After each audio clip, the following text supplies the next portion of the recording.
Hello my Goenkan stars, how are you all? I hope you all are fit and fine at home. This is Kavita Jasuja, your Hindi teacher.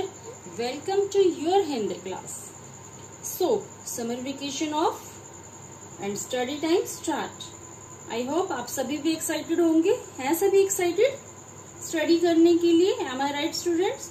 तो start करते हैं। हमारे इस video में आज हम करेंगे अपठित गद्यांश। तो अपठित क्या होता है? देखिए, अपठित का अर्थ जो पहले नहीं पढ़ा गया हो, जो आपने पहले कभी भी ना पढ़ा हो। तो पहले न पढ़ा गया गद्यांश अपठित गद्यांश कहलाता है। अपठित का अर्थ तो हो गया जो पहले नहीं पढ़ा गया हो। अब ये गद्यांश क्या है? गद्यांश होता है छोटा सा स्टेंजा, पैराग्राफ, और हिंदी में हम बोलते हैं गद्य। कोई भी छोटा सा पैराग्राफ लेना क्या होता है? गद्यांश। तो ये गद्यांश हम कहाँ से ले सकते हैं? समाचार पत्र में से ले सकते हैं, और कोई लेख भी हो सकता है, लेख में से छोटा सा पैराग्राफ, छोटा सा गद्य ले लो। और कहाँ से ले सकते हैं? कोई कहानी हो सकती है, उस कहानी में से छोटा सा पैराग्राफ ले लो, तो वो क्या बन जाएगा? अपठित गद्यांश। पहले न पढ़ा गया गद्यांश अपठित गद्यांश कहलाता है। मीन्स छोटा सा पैराग्राफ, छोटा सा गद्य, उसको पढ़ना और उसके प्रश्नों के उत्तर देना क्या कहलाता है? अपठित गद्यांश।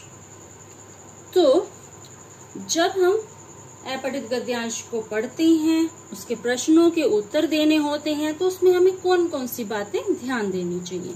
ध्यान दीजिए, ध्यान देने योग्य बातें। नंबर 1, गद्यांश को 2-3 बार पढ़कर उसका मूल भाव अच्छी तरह समझ लें। यानी गद्यांश को आपने 2-3-4 बार बहुत अच्छे से पढ़कर समझना है, उसके मूल भाव को, उसके मूल आशय को समझना है कि उस लेख में, उस पैराग्राफ में क्या कहा जा रहा है। सिर्फ एक बार पढ़ने से काम नहीं चलेगा।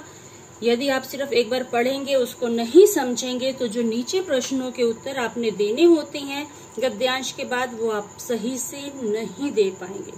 इसलिए गद्यांश को 2-3-4 बार अच्छी तरह पढ़ना है, उसके मूल भाव को समझना है, उसके बाद ही आप प्रश्नों के उत्तर सही से दे पाएंगे।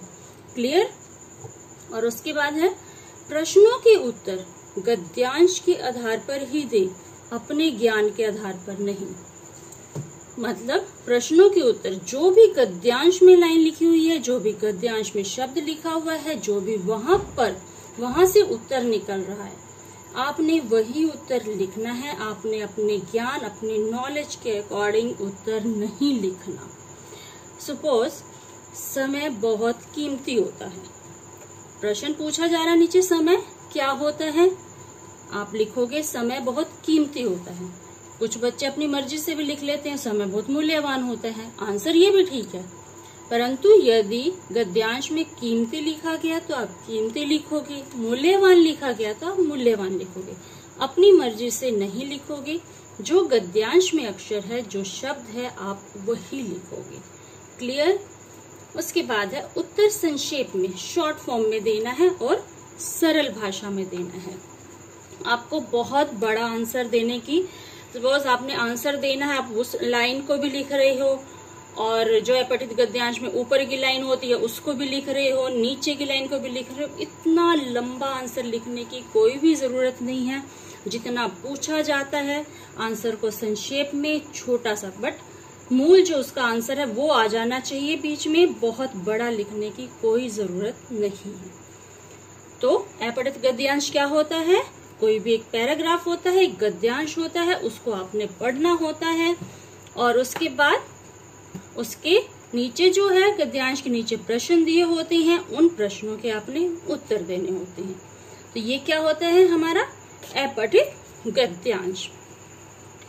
अब इस वीडियो के साथ मैं एक वर्कशीट अपलोड करूंगी, उसमें 2 अपठित गद्यांश दिए हुए हैं।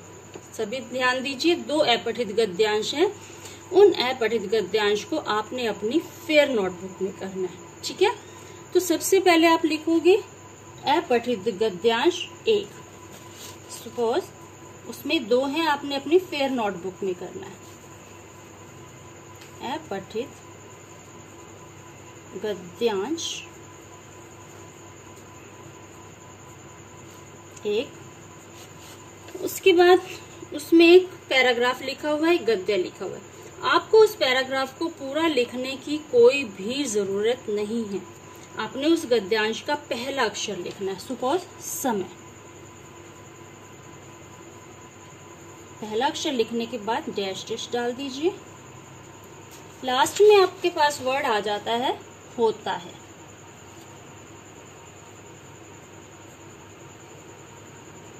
बस आपने इतना लिखना है। स्टेंजे का यानी जो पैराग्राफ है उसका पहला अक्षर और लास्ट में जो अक्षर है उसको लिखना है। उसके बाद जो नीचे प्रश्न उत्तर दे रखे हैं आपने प्रश्न और उत्तर दोनों लिखने हैं। अपठित गद्यांश 1, अपठित गद्यांश 2, ये दोनों आपने अपनी फेयर नोटबुक में करना है। अच्छे से गद्यांश को पढ़ना, उसको समझना और समझने के बाद उन प्रश्नों के उत्तर लिखने हैं। Okay, I am clear to all. Thank you.